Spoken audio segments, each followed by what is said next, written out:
기도드리옵나이다. 아멘. 우리 하나님 말씀 보겠습니다. 잠언 24장입니다. 13절에서 18절 말씀입니다.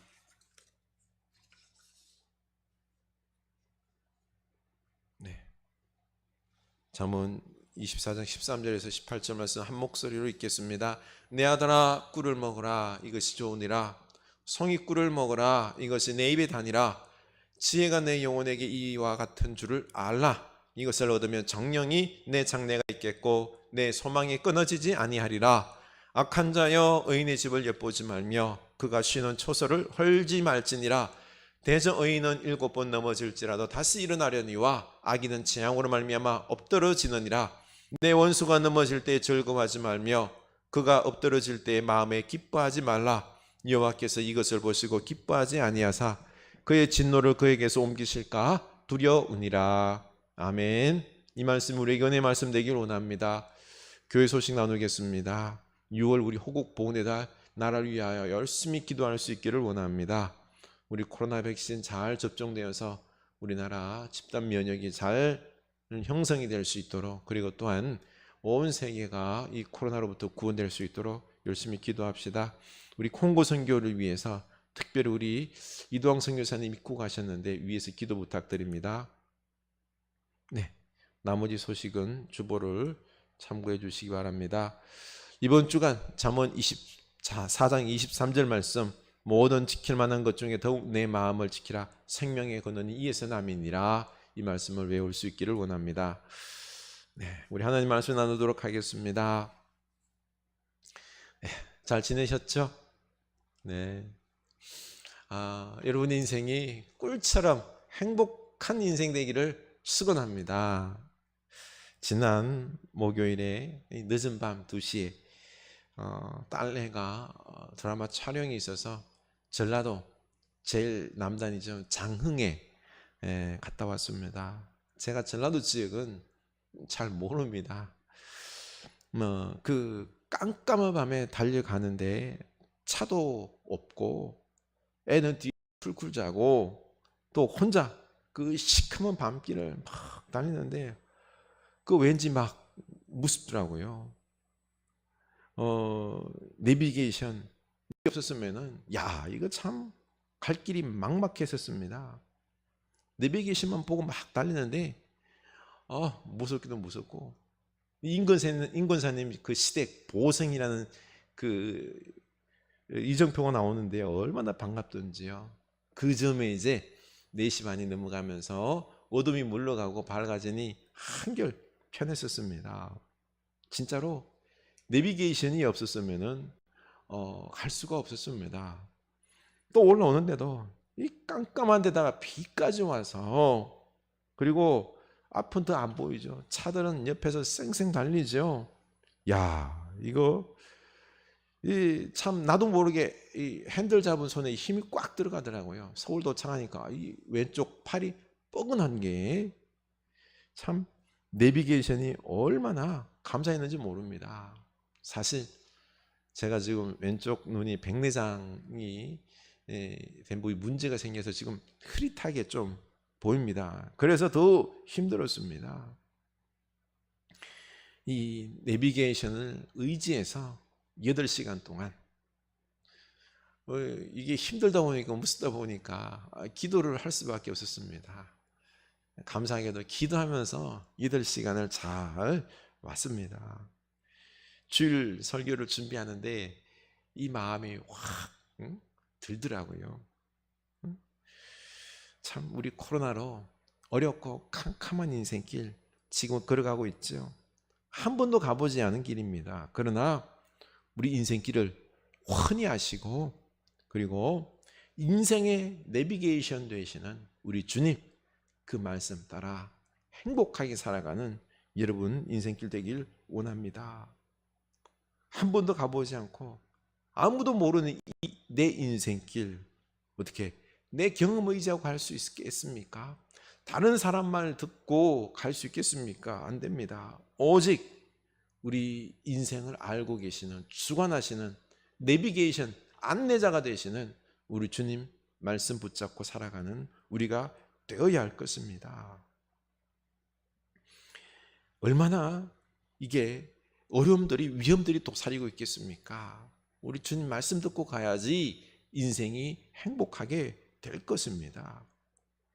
지혜왕 솔로몬이 꿀처럼 행복한 인생을 살라고 아들에게 13절에 권면합니다. 내 아들아, 꿀을 먹어라. 이것이 좋으니라. 송이 꿀을 먹어라. 이것이 내 입에 다니라. 꿀맛 나는 인생을 살아야 하죠. 오늘날에는 꿀이 많아서 꿀귀한 줄을 모릅니다만 옛날에는 꿀, 보약과 같았습니다. 그 꿀이 얼마나 맛있었습니까? 송이꿀 같은 우리 인생을 살라고 당부하고 있습니다. 14절, 지혜가 내 영혼에게 이와 같은 줄을 알라. 이것을 얻으면 정령이 내 장래가 있겠고 내 소망이 끊어지지 아니하리라.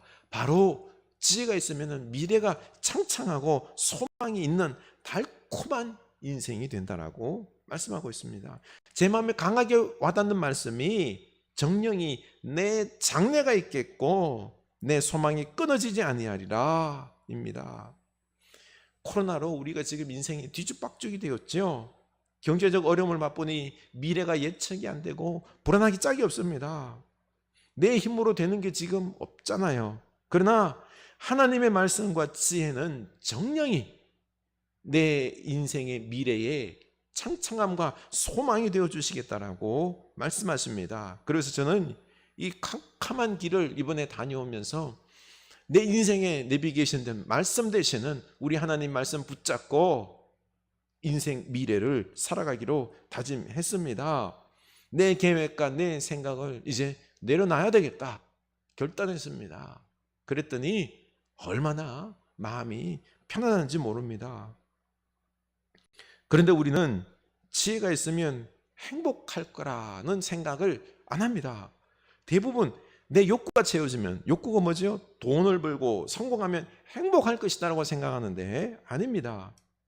사람들은 흔히 행복하면은 하늘을 날아가는 황금마차로 생각을 합니다. 저 황금마차를 가지면 참 행복할 것인데 하고는 이 땅에 떨어져 있는 황금 말갈퀴를 주우면서 저걸 내가 가지면 행복할 것인데 내 인생은 왜 이렇게 비참할까? 자신의 불행했던 과거, 현재를 떠올리며 한 번도 행복한 적이 없다라고 생각을 합니다. 진짜 그럴까요? 진지하게 내 삶을 한번 들여다보시기 바랍니다. 순간순간 행복했던 일들이 가득합니다. 그 행복을 무시하고 또 못 보고 못 누린 것일 뿐입니다. 가만히 보면 행복한 게 너무너무 많습니다. 톨스토이에게 한 무명 작가가 말했습니다. 사랑하는 것을 다 갖고 계시니 선생님은 정말 행복한 사람입니다. 톨스토이가 담담하게 말하기를 아닙니다. 저는 제가 사랑하는 것을 다 가진 것이 아니라 제가 가진 모든 것을 다 사랑하는 것입니다. 다 사랑하는 것입니다. 라고 말했습니다. 행복은 모든 것이 충족되었을 때 느끼는 감정이 아니라 자신에게 주어진 불우한 상황이나 또 악조건까지도 포용하면서 감내하는 마음에서 살아가는 마음에서 행복을 발견하는 것입니다. 지금 어려워도 조금씩 나아지는 그 과정을 즐기면은 이게 행복인 것입니다. 사람은 욕망을 추구해서 별을 가지면 하늘을 갖고 싶어 하고요. 물을 가지면은 바다를 갖고 싶어 합니다. 지금 가지고 있는 이 물과 별을 만족하지 못하고 그 가치를 과소평가하고 자신이 얻지 못한 것만 추구하고 그걸 가지면 행복할 것이라고 생각합니다. 이게 어리석다라는 거죠. 지금 나에게 주어진 평범한 것이지만 작은 행복을 소중히 여기고 사랑하면 행복합니다. 행복을 마음껏 누릴 수 있습니다. 이게 바로 지혜인 것입니다.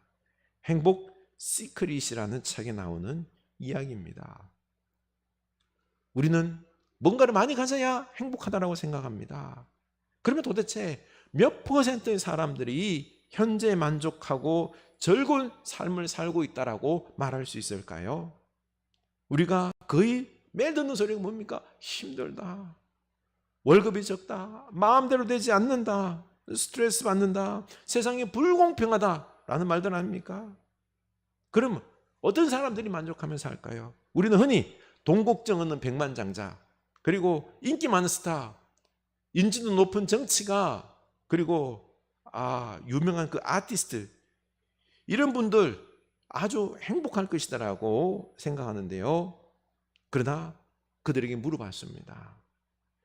자신의 부와 명예, 인기는 모래성 같아서 언제 사라질지 날아갈지 모른다 라고 말하며 한결같이 불안해하더라는 것입니다. 그리고 도리어 이들이 어떤 사람이 행복할까 말하는 줄 아십니까? 도리어 그들은 해맑게 웃고, 그리고 열매가 익은 그걸 바라보는 농부의 마음이 행복할 것이다라고 도리어 말을 합니다. 우리가 바라는 욕구와 소원이 이루어지면 행복할 것이다, 이게 잘못된 것임이 증명된 것입니다. 우리가 지혜가 있으면 내 모든 삶을 사랑하며 그 속에서 만족하며 감사하며 누릴 줄 알게 되고, 이때 달콤한 인생이 되는 겁니다. 우리 미래가 창창하고 소망이 넘치는 것입니다. 사람은 선천적으로 탐욕스러워서 현실에 만족하지 못하고 더 많은 것을 갖고 싶어 합니다. 자신이 가지고 있는 상태가 최상이라고 여기지 않습니다. 더 크고 더 비싸고 더 고급스러운, 남들이 부러워할 만한 것을 가지고 싶어 합니다. 하지만 이런 탐욕과 불만이 자신의 행복을 자꾸 멀어지게 한다는 사실을 모릅니다. 지금 내가 가진 것들에 감사하고 즐거워해야 이때 또 다른 행복들이 서물서물 스며드는데 말이죠. 저가 다 가진 국왕이 있었습니다. 세상을 호령하며 날마다 파티를 하며 즐겁기보다는 왠지 모르게 뭔가 하나 부족했습니다.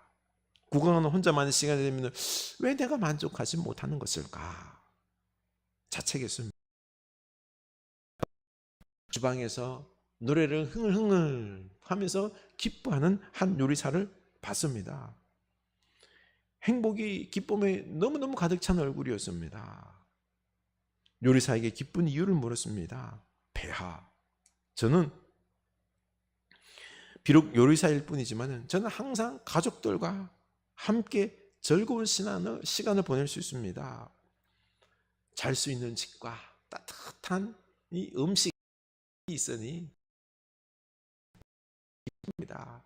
그리고 제가 우리 가족들에게 자그마한 것들 가지고 가면은 그들은 그거 받으면서 너무 기뻐합니다. 저는 그들 기뻐하는 모습 보면은 너무너무 또한 기쁩니다. 매일매일 기쁩니다.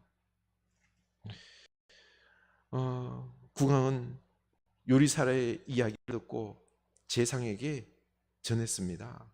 재상은 요리사를 시험하기로 마음먹었습니다. 주머니에 금화 99개를 넣고 그 주머니를 요리사의 집에 걸어두었습니다. 집에 들어온 요리사는 그 자루를 열어보고는 깜짝 놀랐습니다. 매우 기뻤습니다. 우와, 금화다. 금화는 세원이 99개였습니다. 요리사는 이 숫자가 아닐 거라고 생각했습니다. 99개일 리가 없다. 나머지 1개, 100개가 되어야 되는데 나머지 1개 어디 있지? 그는 지쳐 쓰러질 때까지 방과 정원을 이렇게 다니면서 하나를 찾았습니다. 결국 찾지 못하고 그는 내일부터 열심히 일해서 하루빨리 금화 1개를 벌기로 다짐했습니다. 하지만 밤새도록 그 말을 찾느라 너무 힘들어서 그 다음날 아침에 늦게 일어나고 말았습니다.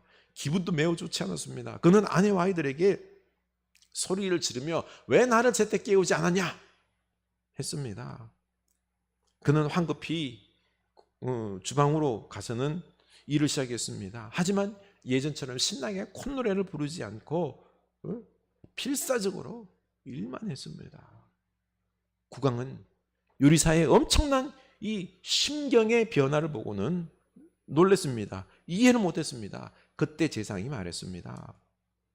폐하, 이제 이 요리사는 99% 족이 되었습니다. 99% 사람은 이런 부류의 사람들입니다. 그들은 많은 것을 가지고 있지만 결코 만족할 줄을 모릅니다. 빠진 것을 채워 빨리 100에 도달하고자 온갖 애를 씁니다. 이 하나를 채우느라 99가 사라져 가도 모를 겁니다. 국왕은 요리사의 모습에서 자기의 모습을 발견했습니다. 삶에서 충만한 기쁨과 만족을 누리는 사람 별로 없습니다. 우리도 그렇지 않나요? 그러나 반대로 현재 가지고 있는 것들 중에서 하나씩 잃는다라고 생각해 보시기 바랍니다. 가진 재물은 물론이고 일자리, 가족, 친구, 재능, 건강, 새로운 얻는 것보다 이것들이 더 소중하지 않습니까? 백을 채우려고 기를 쓰지 말고 먼저 내가 가진 것에 감사합시다. 우리가 채우려는 하나가 99가 주는 즐거움에 비하면 대수롭지 않은 것입니다. 지금 있는 것에 감사하며 기뻐하시기 바랍니다. 이게 행복입니다. 이게 행복입니다.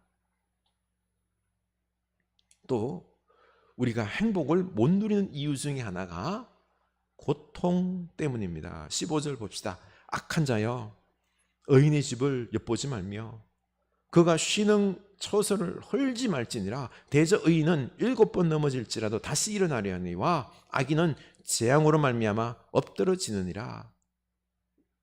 우리의 고난이 내 실수나 혹은 코로나와 같은 이 생각지도 못한 재앙으로 인하여 올 수도 있습니다. 참 경제적으로 힘들고 불안한 이 현실 속에서 행복할 수 있겠습니까? 이 고난 때에 행복할 줄 아는 지혜자가 되어야 되는데 쉽지가 않습니다. 그래서 이 고난의 때에, 고통의 때에 이 지혜로울 줄 알아야 되는데요. 또 설상가상으로 악행을 행하는 자가 우리를 넘어뜨리고 우리를 고통스럽게 할 때 더욱 화가 치밀어 오르게 됩니다.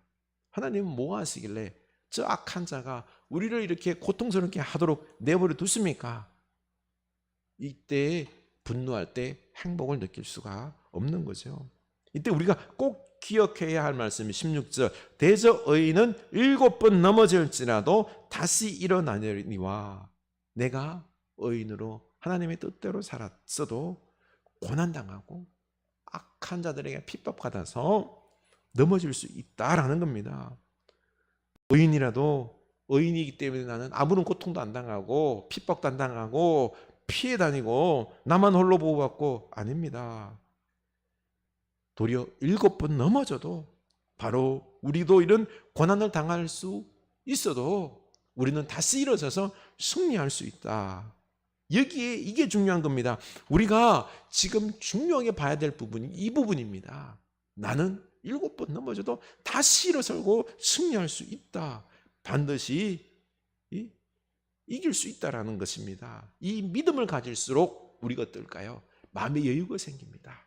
행복할 수 있는 것입니다. 이게 행복할 줄 아는 지혜자인 것입니다. 한 교사 고등학교의 이야기인데요. 1학년 때 봄소풍으로 등산을 가게 되었습니다. 그런데 당시 집안 사정이 매우 안 좋아서 운동화가 다 헤어져 이 발가락이 튀어나올 정도로 낡은 운동화였습니다. 다른 친구들은 새 신발 신고 즐거워서 막 노래 부르면서 가는데 자기는 이 신발 보여주기 싫어서 이 열등감에 그냥 남보다 빨리 막 앞서가면서 즐겁지도 못하고 눈물을 흘리면서 그냥 참 너무 우울한 소풍이었습니다. 가난한 집에 태어난 것에 대해서 불평하면서 부모님을 원망했습니다. 자존감은 바닥에 떨어졌습니다. 그녀는 조용히 눈물을 훔쳤습니다. 산을 얼마쯤 올라가고 있는데 산 정상을 향해 가는 발 없는, 두 다리가 없는 사람을 봤습니다. 그는 온몸에 땀이 비오듯하면서도 기쁜 마음으로 올라가는 것입니다. 웃음이 만연했습니다. 그 모습을 본 이 소녀는 매우 부끄러웠습니다. 건강한 두 발을 갖고서도 새 신발 없다고 기가 죽은 자신의 모습이 너무 부끄러웠습니다. 그녀는 이제 씩씩하게 산을 걸어가면서 그래, 내게는 다리가 있지 않느냐. 이후로 그는 자족하는 것을 배웠고 생활에서 이제는 기쁨을 회복했습니다. 여기서 중요한 게 하나에 집중하면은 다른 요소들이 수면으로 가라앉는다라는 것입니다. 우리의 눈이 문제만 바라보면은 그 문제만, 이 가난이라는 문제만 막 부각되어서 거기서는 자괴감, 자신감 상실, 우울, 좌절이 우리 마음을 점령하고 문제를 점점 키우게 된다는 것입니다. 그러나 의인은 7번 넘어지는 것을 보는 것이 아니라 하나님께서 다시 일으키시는 것에 마음을 두면 마음에 위안이 생기고요, 자신감이 생기고요, 미래에 소망이 생기는 것입니다. 행복할 수 있는 것입니다. 열악한 환경 속에서도 아직 괜찮다, 하나님께서 일으켜 주신다, 이런 마음을 가질 때 세상이 아름다워 보입니다. 소망이 생깁니다. 행복할 수 있는 것입니다. 고난 중에도 행복할 수 있는 지혜인 것입니다. 또 우리의 행복이 사라지는 게 내 안에 원수에 대한 미움 때문입니다. 그러므로 원수의 넘어짐을 기뻐하거나 악인의 성공을 부러워할 필요가 없습니다. 도리어 그가 공경에 처했을 때 함께 아파해 줄 수 있어야 됩니다. 그런데 이게 쉽지가 않죠. 17절, 내 원수가 넘어질 때에 즐거워하지 말며 그가 엎드러질 때에 마음에 기뻐하지 말라. 여호와께서 이것을 보시고 기뻐하지 아니하사 그의 진노를 그에게서 옮기실까 두려우니라. 원수가 넘어짐을 보고 기뻐하지 말라는 것은 그 원수를 마음에 품고 미워하는 것 자체가 벌써 내 마음을 불행하게 만든다는 것입니다. 원수를 용서하고 사랑할 때 우리 마음에 평안이 오고요, 그를 미워할 때 제일 피해를 보는 게 누구요? 나다라는 것입니다. 그래서 원수를 용서할 때 우리는 분노에 휘말리지 않냐고, 도리어 우리 마음에 평안이 있고요, 사랑이 넘치고 기쁨이 넘칠 수 있는 것입니다. 이게 용서할 때 오는 기쁨의 지혜인 것입니다. 그래서 우리는 날마다 달콤한 행복을 누릴 수 있는 것입니다. 그래서 여러분, 원수 있죠? 용서할 수 있길 바랍니다. 여러분, 원수 있죠? 다 있습니다. 미운 사람이 있잖아요. 용서했나요? 그런데 그 원수가 멀리 있는 게 아니라 아주 가까이 있죠. 우리 흔히 저 왼수 누구죠? 배우자일 경우가 많죠. 용서하지 않으면 함께 살 수가 없는 것입니다. 불행입니다. 저희 부모님도 성격이 너무너무 반대세요. 참 살아오시면서 너무 많이 다투셨습니다. 생각과 행동이 아예 안 맞아서 눈 뜨시자마자 다투시는데요, 저희 어머님은 성격이 아주 열심히 있습니다. 정직하십니다. 그리고 이게 어머님은 뭔가 성취지향적인데 저희 아버님은 자유영혼이세요. 노는 걸 좋아하세요. 그러다 보니 안 맞는 것입니다. 아유, 참 나이 드시면은 힘 빠지시면 덜 싸우겠는데 아니에요. 나이 드시니까 고집이 더 세져가고 있고요, 지금까지 쌓아놓았던 그 분노 있지요, 그 감정이 쉽게 뻥뻥 폭발하는데, 그래서 행복하게 사시면 참 좋으련만 도리어 스스로 이 분노 속에서, 미움 속에서 스스로를 불행하게 만드는 걸 보고 너무 마음이 아팠습니다. 하나님의 진노를 지금 내가 나에게 쏟아붓고 있는 꼴이다라는 것입니다. 우리 원수를 용서하고 도리어 그의 넘어짐과 고통을 함께 아파할 줄 아는 이 지혜가 있기를 원합니다. 이때 내가 선으로 악을 이기는 것입니다. 내 마음의 달콤한 행복을 빼앗기지 않고 더욱 행복하게, 행복이 넘치는 지혜자가 될 수 있는 것입니다. 우리 하나님의 말씀으로 지혜자가 될 수 있기를 원합니다. 세상 풍파가 몰아치는 중에서도 행복의 지혜로, 믿음으로 7.8기 일어서는 그 믿음으로 우리가 과정 속을 즐기며 행복을 누릴 줄 아는 지혜자가 될 수 있기를 축원합니다. 우리 찬양합시다. 나 약해 있을 때에도